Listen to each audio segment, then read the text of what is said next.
Hallo und herzlich willkommen zu einem neuen Podcast zum Thema digitales Marketing und Marketing Automation.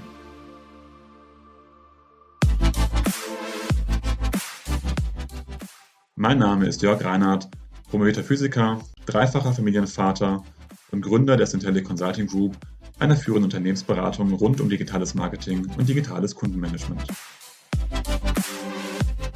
Wie immer in unserem Podcast sprechen wir mit verschiedenen Unternehmen, wo diese im Bereich digitales Marketing und Marketing Automation stehen, welche Projekte besonders erfolgreich sind, was dabei zu beachten ist und welche Learnings sie gezogen haben. Herzlich willkommen zu einer neuen Folge des Podcasts Mehrgewinn mit Marketing Automation. Heute mit Dirk Rohweder, COO und Co-Founder von Tivaro. Herzlich willkommen. Ja, vielen Dank. Ja, wir sprechen ja heute rund um spannende Themen wie Identity Resolution, Customer Engagement und natürlich Customer Data Plattform. Ja, und die erste Frage wäre, und die Bitte auch, können Sie sich einmal ganz kurz vorstellen, mit der ganz langen Historie, die Sie ja schon in dem ganzen Themenumfeld haben. Ja. Nee, gerne. Also ich bin von der Ausbildung her Wirtschaftsinformatiker, habe in Darmstadt Wirtschaftsinformatik studiert und dort auch promoviert und mich eigentlich immer mit dem Thema beschäftigt, wie kann IT Unternehmensprozesse gestalten, wie kann das Transformation unterstützen, was können Unternehmen eigentlich machen, um da maximale Produktivität draus zu ziehen. Und das hat sich eigentlich durch mein ganzes Berufsleben gezogen. Ich habe erst angefangen in der Beratung mit Schwerpunkt Marketing, Vertrieb. Da ging das war Anfang der 90er Jahre, da ging das um Vertriebsinformationssysteme, da kam das ganze Thema auf. Dann hatte ich die Gelegenheit, bei der Paulaner Brauerei-Gruppe verantwortlich für die Transformation und auch die IT zu sein als CIO und habe mich dort mit ERP und CRM-Einführung beschäftigt, wieder mit Vertriebsinformationssystemen. Und danach dann die Gelegenheit, 12 Jahre bei der Deutschen Telekom-Gruppe, unter anderem als CIO für T-Mobile in Deutschland und auch in England. Und da ging es natürlich um alle Prozesse, aber auch wieder Schwerpunkte war CRM-Einführung im internationalen Umfeld, Einführung von Marketing-Automationen sozusagen über 10 verschiedene Länder. Das habe ich dann die ganze Zeit gemacht und die letzten 10 Jahre wieder ein ganz großer Schwerpunkt auf das Thema Kundendaten und alle Prozesse rund um Kundendaten. Zuerst bei SAS Institute, wo ich für Datenmonetarisierung ein Center of Excellence geleitet habe für Asien und für Europa. Und dann vor knapp 7 Jahren zusammen mit dem Robert Bergmann Tivaro gegründet. Was eigentlich die Idee hinter Tivaro? Ich vertrete da so mehr den MarTech-Bereich, der Robert Bergmann mehr den AdTech-Bereich. Und wir haben damals gesagt, diese beiden Welten werden zusammenkommen, die bis dahin sehr getrennt waren. Da hat man von CRM-Systemen gesprochen und auf der anderen Seite von DMPs. CDPs waren da noch gar nicht so sehr in aller Munde. Und wir haben gesagt, um so einen Kunden ganzheitlich zu betrachten und wirklich so ein Kundenerlebnis über alle Kanäle zu machen, müssen diese Welten zusammenkommen und haben uns dann entschlossen, sozusagen eine Plattform zu bauen, die genau das macht. Super, ja, eine ganz spannende Historie. Genau, viele Anknüpfungspunkte und Stationen kommen ja auch sehr bekannt vor aus meinen Projekten, wo ich selber unterwegs gewesen bin. Wie kam genau der Gedanke zu Tivaro? Klar, das eine ist sozusagen, diese beiden Welten zusammenzuführen, aber was sind so die Kundenprobleme gewesen, die Tivaro dann entsprechend angeht? Genau, also am Anfang kann man sagen, war das vielleicht ein ganz simples Problem, sozusagen, wie das alles angefangen hat. Das heißt, man hatte Kampagnen oder Kunden hatten Kampagnenmanagementsysteme, die waren aber noch klassische Offline-Kampagnenmanagementsysteme. Und dann war sozusagen die erste Aufgabenstellung war einfach zu sagen, okay, Kunden kommen auf die Webseite. Wie kann ich jetzt meine Kampagnen, die irgendwo in diesen Offline-Kampagnenmanagement-Systemen stecken, wie kann ich die ausspielen? Ne, die sind mit viel Analytik gemacht worden. Und wir haben dann im Prinzip dort angefangen, eine Lösung zu schaffen, die einmal natürlich das Problem löst, wie identifiziere ich denn überhaupt einen Kunde, der auf eine Webseite kommt? Woher weiß ich überhaupt, dass das der Kunde ist?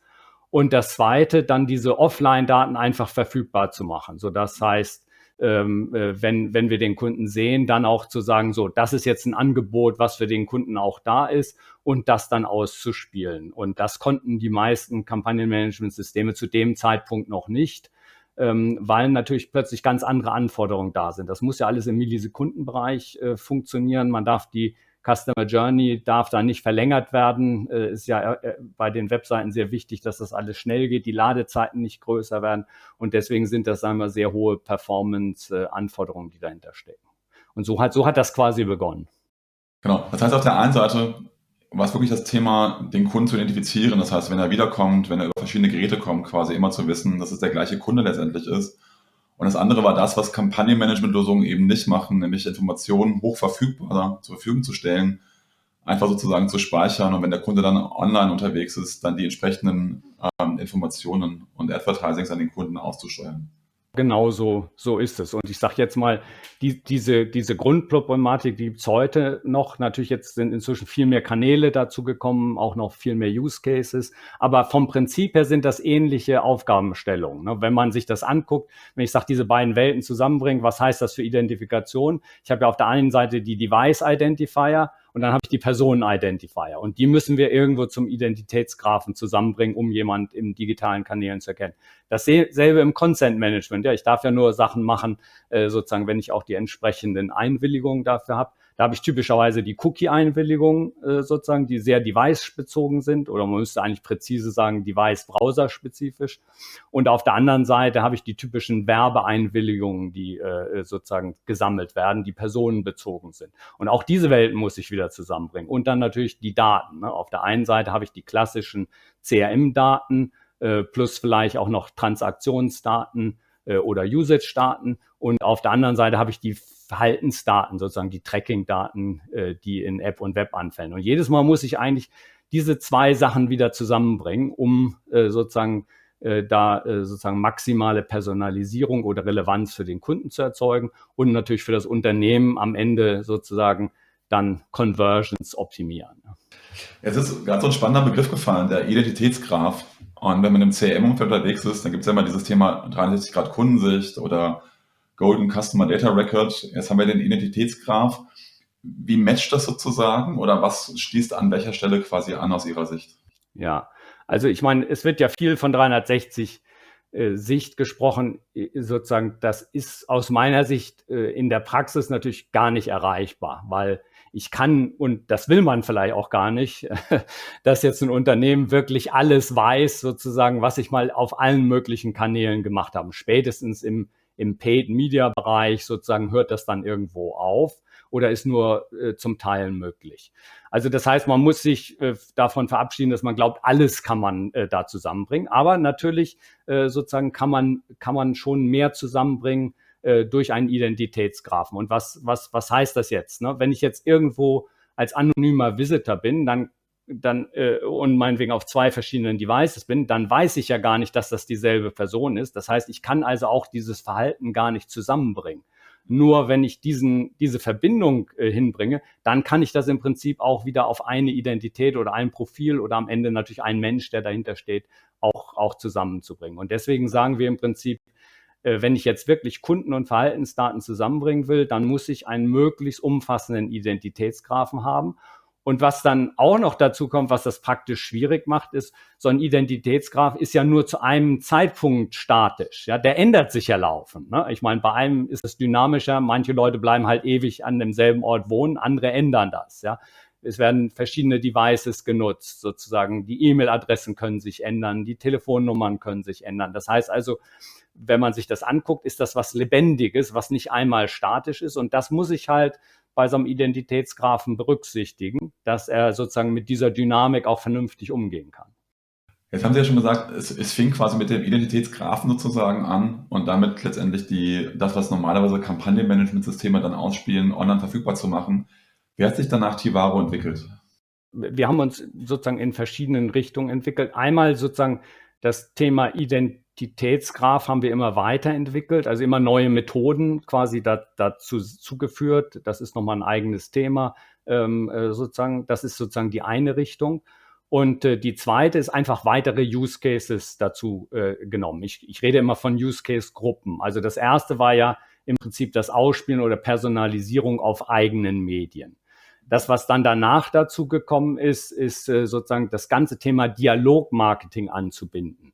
Also das waren vorher oder bei vielen Kunden und es ist bei vielen auch noch häufig so, dass das getrennte Welten sind.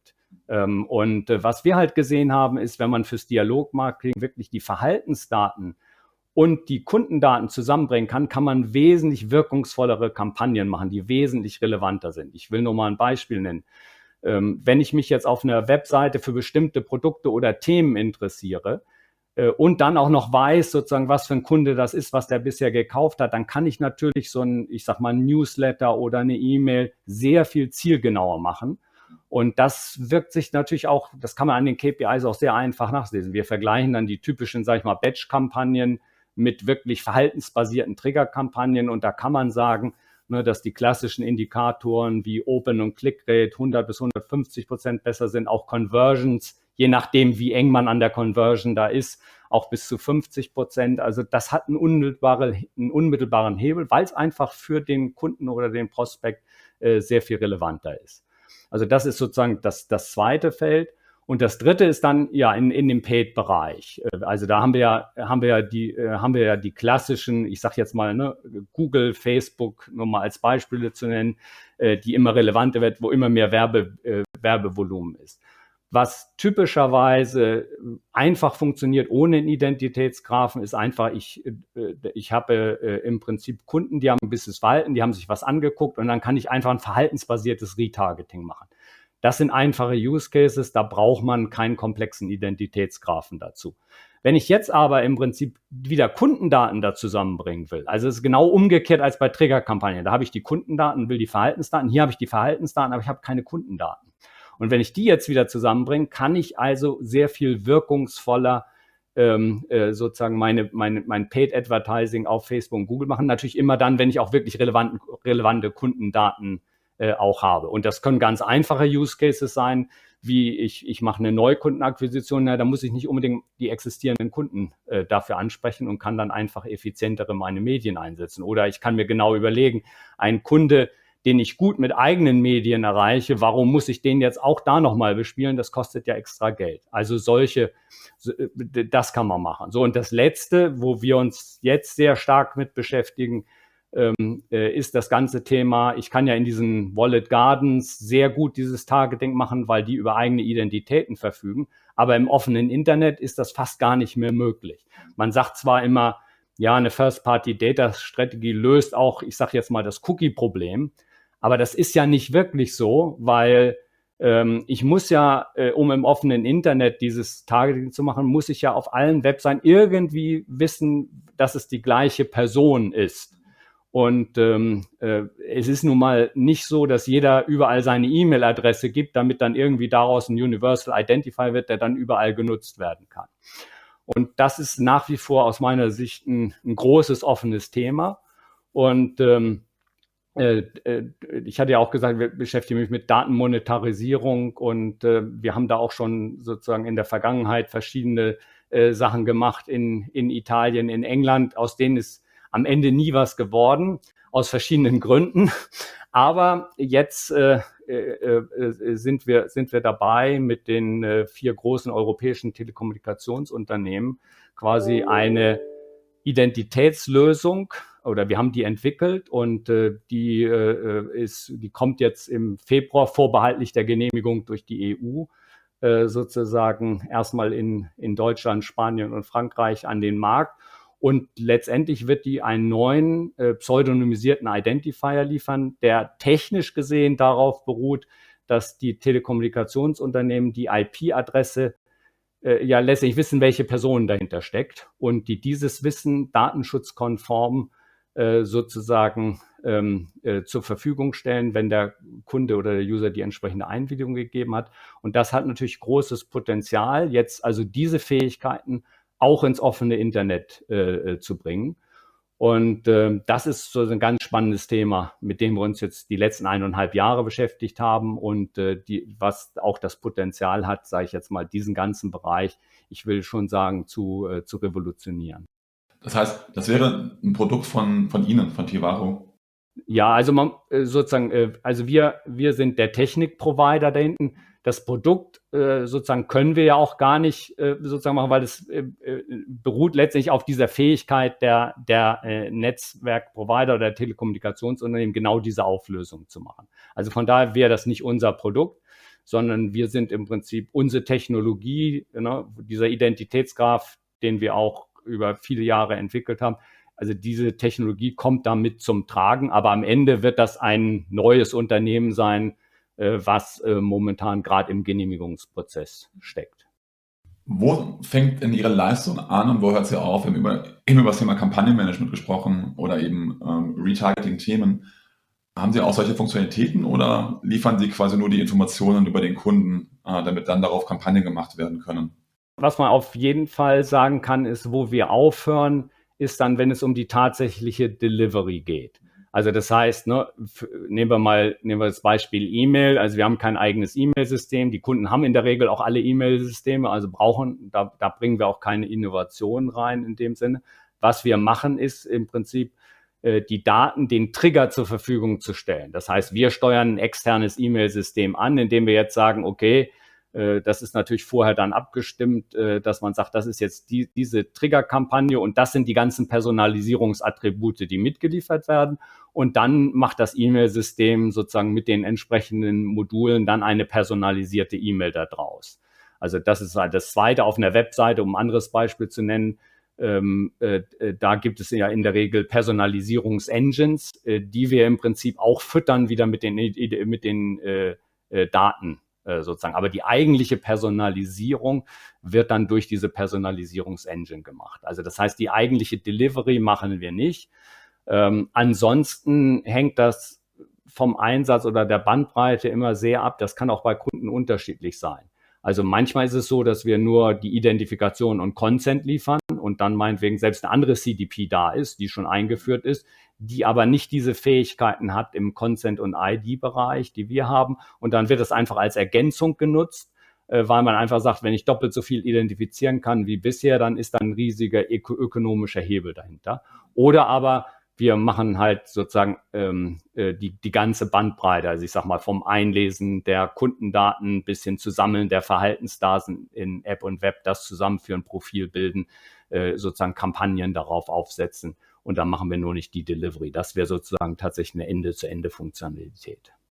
Jetzt haben Sie gerade gesagt, Ihre Stärken immer besonders in der Consent- und ID-Bereich. Das wäre auch meine nächste Frage quasi gewesen, was Sie unterscheidet und was der besondere Mehrwert ist, den Tivaro mitbringt. Können Sie dazu noch mehr sagen, was das genau ausmacht?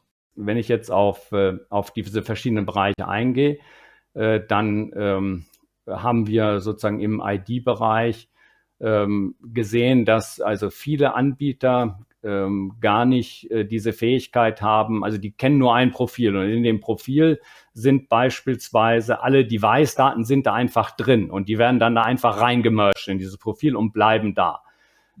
Das ist ein Ansatz, den man machen kann, wird aber in der Regel dieser Dynamik, über die ich gesprochen habe, dass sich das ständig ändert, nicht gerecht. Also da passiert dann manchmal, dass über die Zeit, also ich sage jetzt mal Monsterprofile angesammelt werden, wo dann plötzlich alles Mögliche drin ist, weil man kriegt die dann nicht mehr raus, sozusagen die Identifier. Das haben wir bei vielen gesehen. Das ist die eine Seite. Das andere ist, wir haben gewisse Spezialitäten, die zumindest nach meinem Kenntnisstand und da, wo wir auch sozusagen gegen andere angetreten sind, andere so nicht haben. Das eine ist zum Beispiel Multidomänenerkennung. Das ist jetzt nicht für jeden relevant, aber für viele Unternehmen, die, sagen wir, Multi-Brand, Multi-Category-Unternehmen, die auch noch Synergien auf Kundenseite haben, ist das interessant. Was heißt das jetzt? Ich bin auf einer Webseite, beispielsweise nehmen wir mal ein großes Handelsunternehmen, macht eine Seite zum Verkauf, sagen wir, von Lebensmitteln oder irgendwelchen anderen Handelsgütern und auf der anderen Seite eine Bankseite oder eine Touristikseite. Und da gibt es natürlich schon Synergien, wo man versuchen will, die Kunden übergreifend anzusprechen. Und da ist natürlich sehr hilfreich, wenn ich weiß, das ist auch ein Kunde, der schon mal auf der einen Seite war und jetzt der gleiche ist es auf der anderen Seite. Noch wirkungsvoller wird es, wenn ich eine Seite habe, wo ich zum Beispiel gut digital identifizieren kann und auf der anderen Seite eben nicht, weil die sich da noch nicht erkennen gegeben haben. Dann kann ich diese Identifikation von der einen Seite auf die andere Seite mitnehmen. Und das ist für diese Unternehmen sozusagen, kann das einen riesen Gewinn bringen.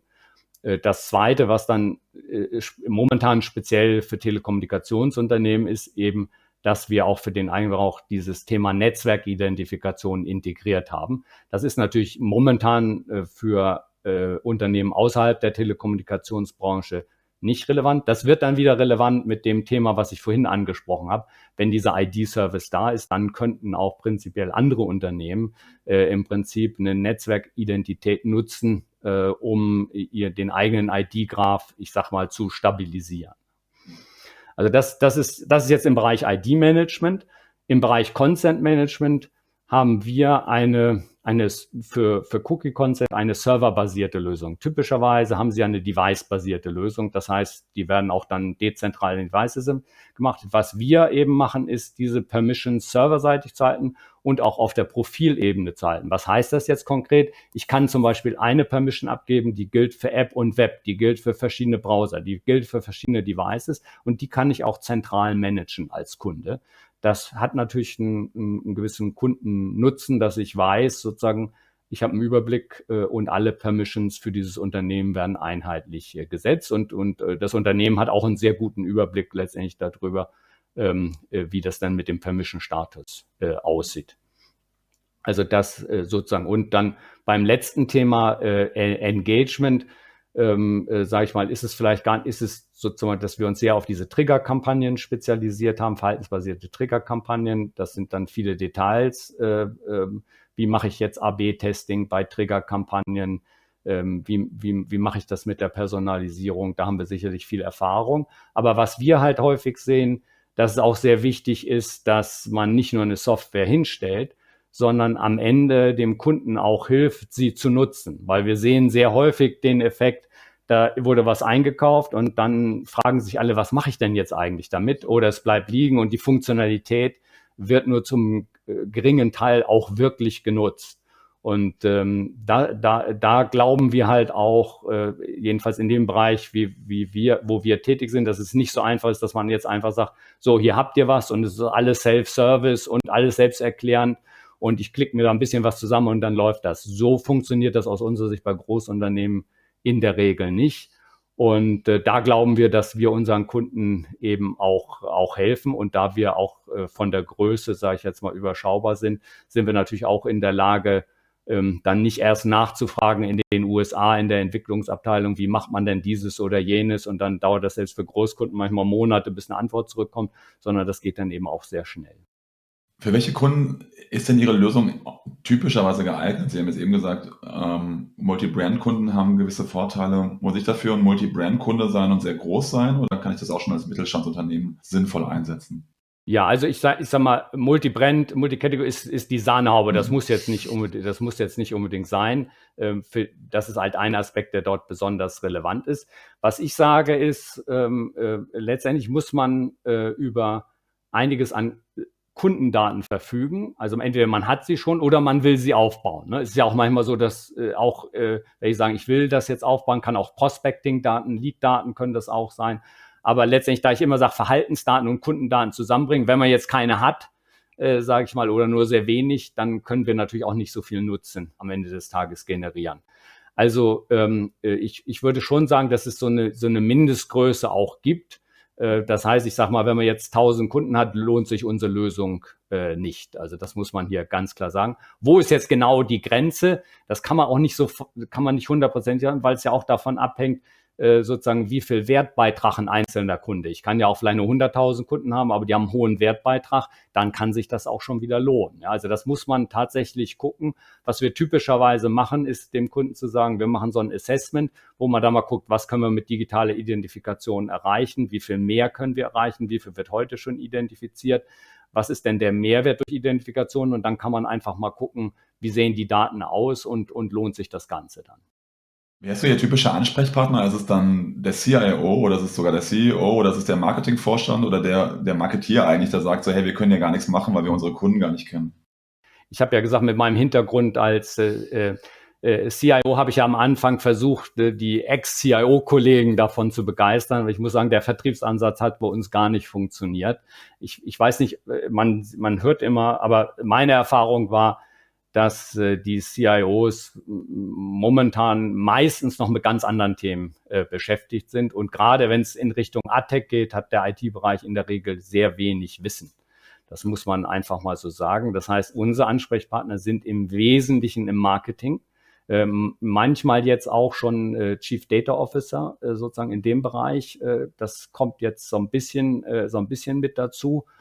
Gerade wenn wir über das Thema Innovation und vielleicht auch Monetarisierung von Daten in das ganze Bereich. Aber klassischerweise, sage ich mal, reden wir mit den verschiedenen Marketingbereichen. Das kann jetzt ein Dialog-Marketing-Bereich sein, der jetzt einfach sagt, ich will von meinen Batch- und Blast-Kampagnen mehr zu triggerbasierten, verhaltensbasierten Kampagnen kommen. Ich will sozusagen diese Welten dort zusammenbringen oder natürlich klassisch Performance-Marketing, die das Ganze sozusagen optimieren wollen.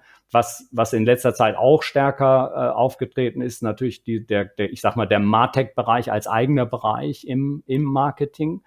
Der stärker da dran ist, das sind auch Ansprechpartner. Da ist unsere Erfahrung, muss man immer sehr aufpassen, dass das nicht, selbst wenn es im Marketing liegt, nicht dann plötzlich rein Technologie getrieben wird, zu sagen, ich habe hier ein Angebot, für was ist das denn eigentlich eine Lösung? Und man fängt dann da an zu suchen. Deswegen ist es für uns eigentlich immer wichtig, dass wir beide Bereiche, dass wir immer einen Anwenderbereich sozusagen, der auch einen Use Case hat, dass der wirklich von Anfang an möglichst federführend mit drin ist. Was so super wichtig ist, ist das Thema Monetarisierung von Daten. Wenn ich jetzt mehr Kundeninformationen auch eingesammelt habe, kann ich ja verschiedenste Arten monetarisieren. Ich kann gucken, dass ich mein Marketing-Spending im Advertising-Bereich versuche optimaler einzusetzen. Ich kann hingehen und kann erstmal überhaupt meine Kunden analysieren und Informationen gewinnen, um daraufhin bessere generelle Entscheidungen zu treffen. Ich kann mir auch gucken, wie meine Marketingbudgets überhaupt auf meine Zielgruppen verteilt sind. Oder ich kann Richtung Triggerkampagnen gehen und dann halt mit mehr Informationen bessere Trigger ausspielen. Wo liegt aus Ihrer Sicht da für die Marketeers im Augenblick der größte Hebel? Welche Use Cases und Anwendungsfälle sehen Sie bei Ihren Kunden, mit denen die Kunden besonders erfolgreich sind? Ich sag mal, relativ low-hanging fruit ist die Personalisierung auf der eigenen Webseite, wenn das noch nicht gemacht wird. Der zweite Punkt ist dann wirklich Medien-Spend-Optimierung im Paid-Media-Bereich. Und der dritte, den wir jetzt immer stärker sehen, ist sozusagen dieses Behavioral-Trigger-Kampagnen da stärker reinzugehen. Häufig ist das beim Kunden aber auch eine Entwicklung sozusagen über die Zeit. Also wir sagen in der Regel, jetzt fangt nicht mit allem gleichzeitig an, sondern vielleicht habt einen Gedanken, wo ihr hin wollt, aber macht das Schritt für Schritt, um dann auch wirklich Erfahrungen zu sammeln. Das ist ja der interne Teil. Der externe Teil der Monetarisierung, jetzt haben wir das für Telekommunikationsunternehmen angesprochen, aber das ist natürlich für den Bereich der Publisher enorm wichtig, weil ich meine, die leben am Ende von Anzeigen und das Ganze zu machen. Also da wird das Thema tatsächlich zum Teil des Geschäftsmodells. Und das nächste, was wir glauben, was jetzt kommt, ist das ganze Thema Retail-Media. Also man sagt ja jetzt, das ist auch die dritte Welle, nachdem wir Search hatten, Social, dass jetzt Retail-Media kommt. Amazon ist da ja gewaltig vorangegangen, unser Riesendruck im Bereich des Handels da jetzt nachzusehen, weil das halt hochprofitabel ist und teilweise profitabler sein kann als das Kerngeschäft, das natürlich sehr viel mehr Umsatz hat, aber nicht diese Profitabilität. Also da glauben wir, wird jetzt in den nächsten Jahren unheimlich viel im Sinne auch der externen Monetarisierung passieren. Ich würde auch gerne auf das erste und letzte Thema nochmal genauer eingehen. Das erste Thema war Website-Personalisierung. Was verstehen Sie darunter und was ist für Sie der relevanteste Use Case in dieser Hinsicht? Der einfachste Use Case ist einfach, personalisierte Banners zu haben. Ja, also das kann man relativ einfach realisieren und deswegen hängt das immer auch davon ab, wie weit ist denn jetzt das Unternehmen sozusagen, was auch die ganze Webseite oder den E-Shop betrifft. Also das ist dann gar nicht so sehr auf unserer Seite, sondern wie weit sind die technologisch, um Personalisierung überhaupt umsetzen zu können. Aber dieser erste Bereich ist jetzt relativ einfach umsetzbar. Das zweite, was ich sage, ist, man sieht das ja immer noch häufig, gerade wenn es jetzt ums Prospecting geht, da kommt man auf eine Webseite, wird sofort gefragt, willst du ein Newsletter subscriben, willst du hier zustimmen?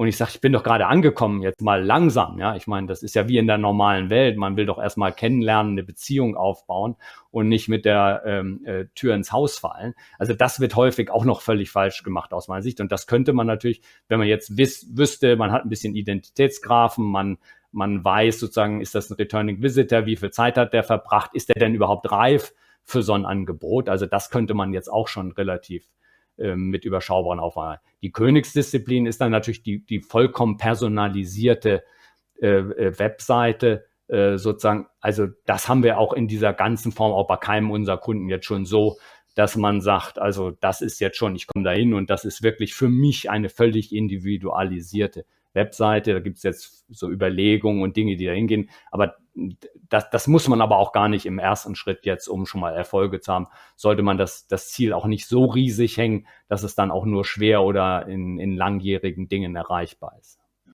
Ja, genau, deswegen frage ich. Ich mag Ihre Anwendungsfälle. Wir kennen das ja von vielen Kunden. Da reicht es ja schon, wenn die Versicherung für Kunden, die schon ein Kfz-Produkt haben, keine Kfz-Versicherung mehr anzeigt und das Banner einfach mal für andere Dinge nutzt. Genau. Dann kann man schon noch in Deutschland so viele mehr Umsatz quasi mitmachen. Genau, und gleichzeitig weiß ich aber auch, dass viele Kunden davon träumen, dass die Webseite so krass personalisiert ist, von komplett eigenem individuellen Aufbau, wie der Kunde es gerade haben möchte. Und da kenne ich auch kein Unternehmen in Deutschland, was schon diesen Reifegrad erreicht hat. Deswegen fragte ich nach. Das andere Thema, was Sie angesprochen haben, Retail Media, gerade das Hype-Thema, egal auf welcher Konferenz man unterwegs ist. Überall, sozusagen, mal auf dem deutschen Genau. Marketing-Tag ist oder wo man sich auch bewegt, ist das, ja. Für die es noch nicht mitbekommen haben, könnten Sie das Thema nochmal so ein bisschen erläutern und dann auch nochmal erläutern, inwieweit Sie genau bei dem Thema auch mit unterstützen können. Letztendlich ist es ja so, dass die Retail-Unternehmen ja über wieder ein sehr wichtiges Datum, also Daten verfügen, nämlich was hat jetzt ein Kunde tatsächlich gekauft, ja. Wenn man sich die verschiedenen, ich sage jetzt mal beim Search weiß ich, wonach der sucht, Social weiß ich sozusagen, wer sind, aber die Retail-Unternehmen wissen ja, was hat er jetzt wirklich gekauft sozusagen. Und das ist natürlich für viele andere Unternehmen eine sehr relevante Information. Und wenn es jetzt gelingt, sozusagen, ich sage jetzt mal, den Advertisern im Prinzip diese Informationen zur Verfügung zu stellen, dann sind sie auch bereit, dafür zu zahlen. Und ich meine, man hat sozusagen das beste Beispiel ist, wenn man einfach Vorreiter ist ja hier Amazon, wenn man sich jetzt anguckt, sozusagen, da wird ja dann häufig auch einfach Amazon genutzt, um Informationssuche zu betreiben. Da geht man nicht zu Google, sondern Produktsuche, guckt man mal bei Amazon, was findet man denn da? Und da sieht man dann ja auch die Sponsored Ads, sozusagen, die da sind. Ne? Also ist ähnlich wie bei der Suchmaschine auch, sozusagen. Da werden die einem prominent angezeigt, ja, weil keiner geht da 1000 Dinge durch, sondern man muss da oben stehen. Und da sind die Unternehmen auch für bereit zu zahlen. Und es ist natürlich auch ganz wichtig, dass man das nicht irgendwie mit diesen alten Dingen von Werbekostenzuschüssen oder sonst was. Also es ist kein man darf das nicht als Nullsummenspiel begreifen. Und da sind jetzt sind sozusagen alle mittleren und auch größeren Retailer sind jetzt aufgebrochen zu sagen, oh, da passiert was. Wir sehen auch, dass Amazon damit eigentlich wirklich Geld verdient. Wenn wir zukünftig damit kein Geld verdienen, weil wir da gar nicht drin sind, dann haben wir natürlich ein echtes Problem, sozusagen, weil unser Kernbusiness dann vielleicht gar nicht die Margen hat oder da Player im Markt sind, sozusagen, die gar nicht darauf angewiesen sind, da den Kern ihres Gewinns zu machen. Und ich glaube, das ist erkannt. Nun ist das natürlich in der Umsetzung alles ein bisschen schwieriger, weil die nun in der Regel nicht über diese Marktmacht verfügen, die ein Amazon hat. Das heißt also, gerade für die im Tier-2-Bereich oder die ist natürlich ist schon eine andere Herausforderung, sozusagen damit dann in gleicher Weise auch Geld zu machen. Ich musste gerade lachen zum Thema Werbekostenzuschuss, weil ich Kollegen habe, die nennen das ganze Thema Retail Media WKZ 2.0 quasi, was es aber genau nicht ist. Das ist genau der Punkt. Und wie hilft da Chivaro, um Retail Media auch selber aufzubauen? Wir haben einen Anwendungsfall sozusagen schon ein bisschen länger in England, sozusagen, wo es um Loyalty-Programme gibt. Das heißt also, über diese Loyalty-Programme werden dann quasi Informationen sozusagen eingesammelt, auch die Verbindung hergestellt zu den Kaufdaten.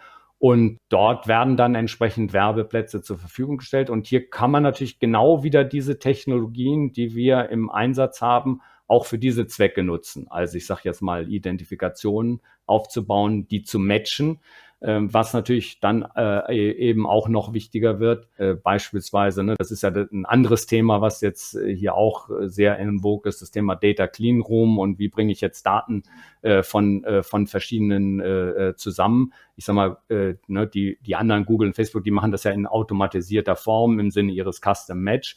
Und sowas müssen eben Retail-Unternehmen, wenn sie noch weitergehen wollen, auch darüber nachdenken. Und da können wir ihnen helfen. Und das ist jetzt meine persönliche Prognose. Das ist eher für die Zukunft. Ich sehe ein Riesenanwendungsfeld für die, ich nenne es jetzt mal diese Telekommunikations-IT, die übergreifend ist, dass die eben auch helfen kann, die notwendige Breite im Retail-Media-Bereich zu erzielen, übergreifend. Was sozusagen diese Unternehmen sozusagen alleine im Sinne der Reichweite nicht hinbekommen. Insbesondere, wenn sie über ihren Kernkundenstamm sozusagen hinaus gehen wollen, die sie sowieso als Lieferanten haben. Wie lange wird es denn dauern, wenn ich jetzt sage als Unternehmen, hey, ich habe Interesse daran? Wie lange dauert es typischerweise, Tivaro zu implementieren und nutzbar zu machen? Also wir haben den Anspruch, innerhalb den ersten Use Case sozusagen innerhalb von 3 bis 6 Monaten auf die Beine zu stellen. Unser Grundsatz ist, wir sind nie der beschränkende Faktor für ein Unternehmen. Also das heißt, wenn mich jemand fragt, ich sage, wir sind so schnell, wie ihr sein könnt. Was nicht 100% stimmt, aber in der Erfahrung nach brauchen die Unternehmen immer länger. Ich habe immer gesagt, challenge uns mal, dass wir sozusagen auf dem kritischen Pfad liegen, was in der Regel nicht der Fall ist. Und um diese 3 bis 6 Monate zu erreichen, müssen natürlich die verschiedenen Funktionen des Unternehmens auch zusammenkommen. Wenn ich, sag mal, der Datenschutz und Datensicherheit sagt, ich brauche aber 6 Monate, um das alles zu prüfen, dann kriegt man das natürlich nicht hin. Das heißt, man muss sicherstellen, dass sozusagen die Stakeholder, die jetzt vielleicht nicht im eigenen Bereich des Use Case sind, dann auch so aligned sind, dass sie ihre Kapazitäten und Approvals zur Verfügung stellen. Dann ist das auch realistisch, das in diesem Zeitraum zu erreichen. Die nächste Erfahrung ist, zumindest solange wir im Geschäft sind, für Unternehmen, die am Ball bleiben, hört das Ganze nicht auf. Also es ist nicht so, dass man jetzt sagt, wie vielleicht bei einer CRM-Implementation, okay, nach 1,5 Jahren, ich habe es jetzt endlich geschafft und dann ist da erstmal Ruhe an der Front, sondern was wir eigentlich sehen ist, wenn man das gut macht, dann kommen immer neue Use Cases, immer wieder Erweiterungen. Das heißt, es ist sehr lebendig, weil man kriegt dann einfach immer mehr Effekte, ne? Weil wenn man das jetzt einmal gemacht hat, dann, ne, ich habe so einen Identitätsgraph, dann kann ich ihn plötzlich für ganz andere Anwendungsfälle nutzen und muss den nicht erst aufbauen, weil das Aufbauen ist manchmal halt mühselig und den besser zu machen. Aber die nächsten Anwendungsfälle bringen dann sozusagen auch einen überproportionalen Nutzen, sodass ich immer sage, bei Unternehmen, wo wir tätig sind, geht es eigentlich dann immer weiter, neue Use Cases kommen dazu, es werden weitere Verfeinerungen gemacht. Also da irgendwann ist es vielleicht auch mal ausgeschöpft, aber bisher haben wir das noch nicht gesehen. Ja, das steigert sich ja auch. Das heißt, je besser ich sozusagen meine Werbung oder meine Ansprache den Kunden zuschneide, umso höher ist die Kundenzufriedenheit. Umso höher die Kundenzufriedenheit ist, umso mehr Informationen gibt es ja auch wiederum ab, umso mehr Informationen habe ich quasi für bessere Ansprachen. Und dadurch steigert sich es ja quasi auch selbst. Absolut. Wir haben den Spin-Wheel-Effekt der Identity Resolution, haben wir das genannt, wo man dann sagt, ne, ich werd besser, dann kriege ich auch mehr Interaktion. Diese kann ich wieder nutzen, um besseren Identitätsgraphen aufzubauen, um mehr über den Kunden zu haben. Ich kann wieder relevanter werden, ich binde mehr. Also das heißt sozusagen, dass man dieses positive Momentum dann auch in Bewegung setzen kann. Jetzt haben Sie gesagt, 3 bis 6 Monate. Heißt aber, ich habe ja logischerweise nur für unsere Kunden, damit Sie ja schon mal mitdenken können, auch trotzdem IT-Aufwände. Das heißt, ich muss dann ja gucken, dass ich auf meiner Webseite das nicht nur Tivaro einbinde, sondern dann auch in der Lage bin, irgendwie die Banner halt besser und individueller zu schalten. Oder ich muss eine Verknüpfung haben zum Kampagnenmanagement oder zum E-Mail-Newsletter, um da halt eine Individualisierung hinzubekommen. Das heißt, es reicht nicht nur quasi Tivaro einzuführen. Ich muss es auch eventuell mit den anderen Systemen verknüpfen. Genau wie Sie sagen. Also das eine habe ich ja schon erwähnt, was aus unserer Sicht extrem wichtig ist überall, aber besonders in Deutschland ist Datenschutz, Datensicherheit, dass die mit drin sind, weil die müssen am Ende zu allem ihr Approval auch geben. Und das Zweite ist natürlich, okay, gerade im ersten Schritt, und das muss man sich gut überlegen, was will ich denn jetzt tatsächlich integrieren? Aber man kommt natürlich ohne, wenn man es nur so hinstellt, ne, dann ist da gar nichts. Ne? Also das heißt, man muss sich überlegen, brauche ich jetzt einen Kundendatenfeed, den ich mit reinnehmen will? sozusagen manchmal fängt man erstmal relativ einfach mit einem Batch oder mit einem Standard-Feed sozusagen an. Und das Zweite ist, ich muss zumindest den einen Kanal, den ich habe, den muss ich in irgendeiner Weise bespielen. Also typischerweise, man muss sich in die Webseite integrieren. In der Regel ist das nicht so kompliziert, weil wir dafür, sage ich mal, JavaScripts haben oder ein SDK in der App. Aber es muss halt auch eingebaut werden. Gerade auf der App-Seite dauert es in der Regel wesentlich länger als auf der Webseite. Und das Zweite ist zu sagen, na gut, wenn ich es jetzt integriert habe, dann muss ich auch was Sinnvolles damit machen können. Und wenn ich das nicht habe, dann verpufft das Ganze natürlich, ne? Und das ist halt auch, wenn ich dann noch weiter gucke, für Unternehmen, die das jetzt schon länger machen, da kommen plötzlich Situationen, wo ich sage, wir können beispielsweise in Triggerkampagnen oder auch sonst sehr, sehr gute Daten- oder Personalisierungsattribute liefern. Aber dann kommt die nächste Herausforderung. Wie setze ich die jetzt tatsächlich um in kundenspezifischen Content oder Aktion? Ja, und da merkt man dann plötzlich, oh, dafür brauche ich dann eigentlich einen Produktkatalog, der, sag ich mal, auch wirklich gut ist, mit entsprechenden Bildmaterialien, die ich automatisch einbinden kann. Dann ist es vielleicht wichtig, dass ich wirklich auch ein Content-Management-System habe, wo ich dann sage, ja, da habe ich halt auch irgendwie getaggt meine 500 Contents, die ich dann da auch irgendwie einbringen kann. Wenn ich das alles nicht habe, kann natürlich im schlimmsten Fall, sage ich jetzt mal, dann linken wir nur sozusagen auf eine unterschiedliche Webseite. Und dann habe ich vielleicht 2 Klicks gespart, sozusagen, um dahin zu kommen, aber nicht das Maximum erreicht. Aber das ist auch in der Regel so ein Prozess, wo ich sage, das muss man auch nicht perfekt am Anfang haben, weil dann wird man nie anfangen, sondern da muss man eben auch gucken, sozusagen, was erreicht man in dem ersten Schritt und wo lohnt sich dann auch, sag ich mal, weiter zu verfeinern, weil man sich davon dann einfach auch eine bessere und gezieltere Ansprache erhofft. Ja, das ist ein wichtiger Effekt und danke auch für die Offenheit, weil das, finde ich, immer unterschätzen halt Firmen ganz häufig. Die denken halt, wir führen eine CDP ein und dann ist die Welt in Ordnung. Und wir sagen, hey, lass uns erstmal eine Roadmap machen, um mal zu gucken, was brauchst du denn eigentlich, um nachher wirklich auch dann deine Use Cases umzusetzen. Weil es ja nicht nur eine Technologie ist, die ich einführen muss. Ich brauche dann die Schnittstellen, ich brauche vielleicht noch einen Produktkatalog oder ein Product Information Management System oder andere Dinge, um nachher auch dann wirklich einsatzfähig zu werden. Und dann ist die Enttäuschung häufig da, weil ich denke, ich kann mit einer Technologie alles erschlagen. Das tue ich ja am Ende des Tages nicht. Genau. Und dazu kommt ja auch noch, dass viele ja sehr kanalspezifisch organisiert sind. Ja, das heißt also, wenn ich das so richtig nutzen will, dann habe ich halt auch Synergien zwischen den unterschiedlichen Kanälen. Und da muss ich mir halt, so wie ich es gesagt habe, auch mal Strategien überlegen, mein Paid Media und Own Media irgendwie zu verzahnen, ne? Was ja häufig vorher gar nicht der Fall ist, um auch das Optimum rauszuholen. So, und das ist natürlich dann auch nochmal eine ganz andere Herausforderung. Und das ich meine, wir sehen ja, dass sehr viele jetzt sagen, ich habe diese Agile Teams und ich bringe da alle zusammen, aber das löst das aus meiner Erfahrung auch nicht einfach automatisch, sozusagen. Also da muss man sich auch sehr bewusst sein, wie geht man damit um. Und das geht ja das ist immer dasselbe, das geht hin bis zur Verzielung, ne? Wenn ich auf meinen Kanal verzielt bin, sozusagen, dann handle ich auch entsprechend so. Und das zu ändern, ist auch gar nicht trivial. Nee, gar nicht. Also die Grundfrage, die wir in den Unternehmen immer diskutieren, ist ja, wem gehört der Kunde letztendlich? Wer ist dafür verantwortlich? Wer hat welche Ziele? Wer darf was machen? Und genau das gilt es dann nachher auch zu klären, weil der Kunde gehört dem Unternehmen und soll ja übergreifend optimal bespielt werden. Deswegen habe ich ja genau diese Identität, um zu wissen, was der Kunde wann wo haben möchte. Und da helfen natürlich dann einzelne Bereichsziele nicht, die versuchen, sich selber zu optimieren, was ja auch legitim ist und nicht des Unternehmens oder auch das Kundenfeedback zu optimieren. Prima. Wir haben schon ein bisschen sind wir außer der Zeit, die wir eigentlich haben wollen, aber ich habe noch eine ganz wichtige Frage, logischerweise, vor allem, weil Sie auch selber tief drin sind. Wie ist denn so Ihr Blick auf das ganze Thema Cookieless Future? Wo geht die Reise hin? Und welche Trends oder Themen nehmen Sie auch mit und versuchen die schon zu antizipieren für die Zukunft?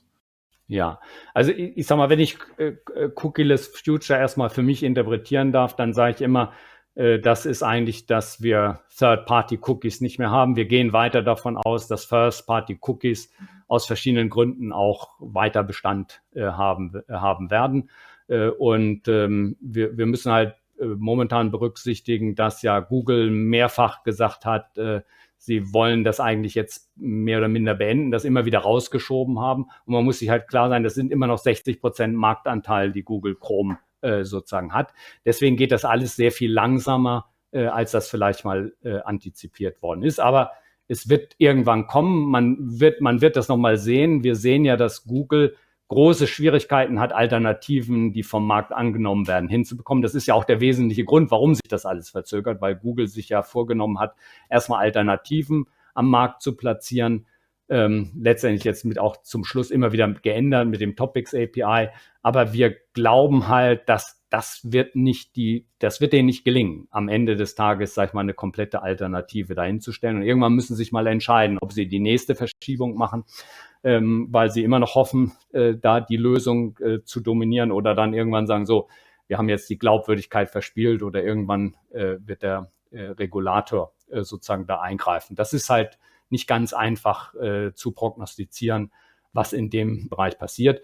Wir haben ja umgekehrt schon gesehen, dass im Apple-Ökosystem sozusagen durch die Dinge, die dort umgesetzt sind, alles schon sehr, sehr viel schwieriger geworden ist. Also die Advertising-IDs, die in der Vergangenheit genutzt werden, die sind jetzt mit dem aktiven Opt-in sozusagen nur noch zum geringen Teil nutzbar. Und das hat natürlich ganz erhebliche Auswirkungen für die Werbeindustrie.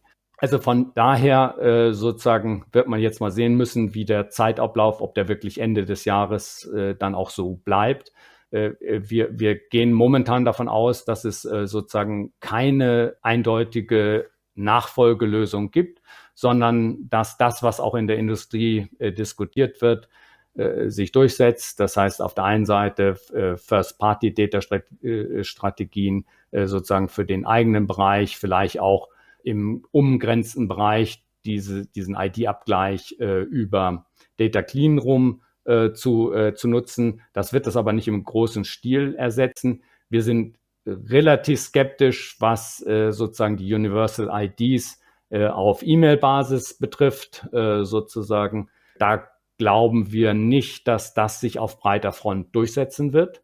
Ich habe da mehrfach schon drüber gesprochen. Glauben wir, dass die ID auf Telco-Basis das Potenzial hat, das Ganze zu revolutionieren. Aber es ist auch noch zu früh, um das zu sagen. Da kann man sich dann vielleicht in 2 Jahren mal drüber unterhalten, was da draus geworden ist. Das heißt also, wir werden einen Mix verschiedener Dinge sehen.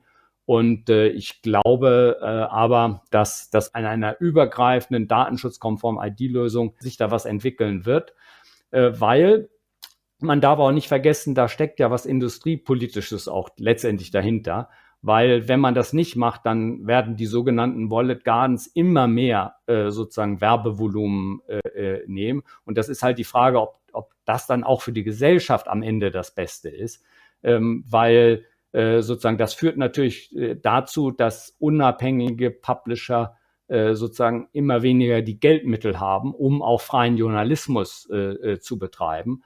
Und natürlich deswegen hat auch aus meiner Sicht auch eine Gesellschaft ein Interesse, dafür eine Lösung zu finden.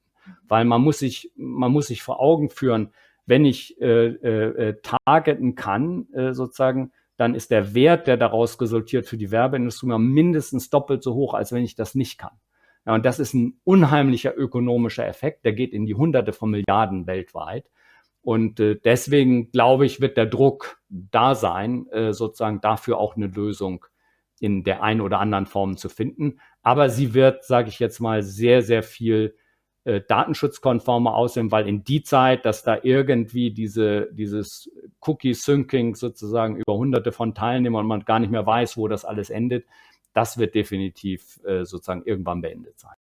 Super spannender Blick auf den Markt. Vielen Dank dafür. Das nehme ich auch als Schlusswort und will gleich die Einladung aussprechen, dass wir uns in 2 Jahren oder in einem Jahr nochmal zusammensetzen und uns mal anschauen, wo hat sich das genau hinentwickelt? Wo stehen wir denn eigentlich aktuell? Und was sind jetzt dann die neuen Methoden, um eben mehr den Kundenblick zu haben? Von daher, von meiner Seite aus, ich fand es mega spannend. Vielen Dank an Sie, Herr Rohweder, für diesen spannenden Podcast. Ja, vielen Dank für die Gelegenheit, das mit Ihnen zu besprechen.